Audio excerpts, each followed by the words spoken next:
Israel अपने इतिहास के अब तक के कुछ सबसे बड़े प्रोटेस्ट से गुजर रहा है। लाखों इजरायली सड़क पे उतर आए हैं अपनी गवर्नमेंट के अगेंस्ट प्रोटेस्ट करने। शनिवार को 5 लाख से ज्यादा लोग लगातार 10वें हफ्ते में पूरे इजराइल की सड़कों पे दिखे और लगभग 2 लाख लोग मिस्टर नेतन्याहू की गवर्नमेंट के खिलाफ रैली के लिए तेल अवीव में पहुंचे, जिनमें से कई इजराइल का फ्लैग लिए हुए थे। थर्सडे को national security minister Itamar Ben Gvir ने कहा कि वो मिस्टर एशद को ट्रांसफर कर रहे हैं एक ट्रांसफर डिवीजन को लीड करने के लिए। पर अटॉर्नी जनरल गाली बहराव मायरा ने बाद में भी मिस्टर बेन ग्विर को ये कहते हुए निकाल दिया कि इस डिसीजन को रोका जा रहा है, जबकि नेशनल पुलिस चीफ कोबी शब्ताई ने सैटरडे को कहा कि उन्होंने एशद को डिसमिस करके बहुत बड़ी गलती की है। अब देखो, कमांडर पोजीशन को लेके क्लैशेस इंपॉर्टेंट है। ये पॉसिबल कॉन्स्टिट्यूशनल क्राइसिस की प्रेडिक्शंस के बीच आता है, जिसमें इजराइल की सिविल सर्विसेज और सिक्योरिटी फोर्सेस गवर्नमेंट के ऑर्डर लेने के लिए इनकेपेबल है अगर प्लान्ड रिफॉर्म्स पे कोई समझौता नहीं किया जाता तो। तेल अवीव में डिमॉन्स्ट्रेशंस में बोलते हुए फॉर्मर इजराइल पुलिस चीफ मोशे करादी ने मिस्टर बेन के फोर्स कंट्रोल करने को एक अनप्रेजेंटेड डेंजर कहा।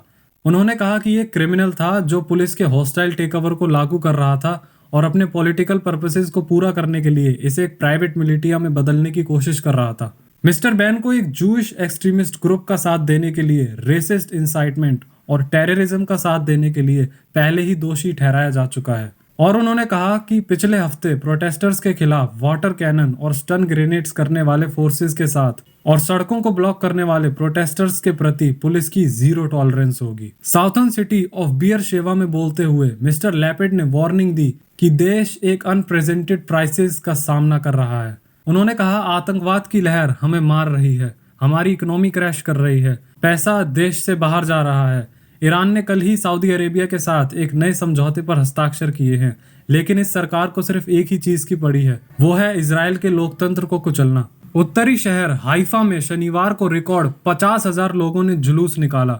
रिफॉर्म्स का उद्देश्य इलेक्टेड गवर्नमेंट को जजेस की पसंद पर डिसाइसिव इन्फ्लुएंस देना है और सुप्रीम कोर्ट की कार्यपालिका के खिलाफ शासन करने या कानून को खत्म करने की क्षमता को सीमित करना है। इस मुद्दे ने इजरायली समाज में गहरे विभाजन का कारण बना दिया है और उल्लेखनीय रूप से जलाशयों को देखा है। इजराइल की सेना की रीढ़ अपने विरोध को दिखाने के एक तरीके के रूप में सेवा करने से इनकार करने की धमकी दे रही है। पिछले सोमवार एक अभूतपूर्व कदम में इजराइल वायुसेना के एक कुलीन स्क्वाड्रन में दर्जनों रिजर्व लड़ाकू पायलटों ने कहा कि वो प्रशिक्षण के लिए रिपोर्ट नहीं करेंगे। बाद में उन्होंने रास्ता बदल दिया और अपने कमांडरों के साथ बातचीत में शामिल होने और बातचीत करने के लिए तैयार हो गए।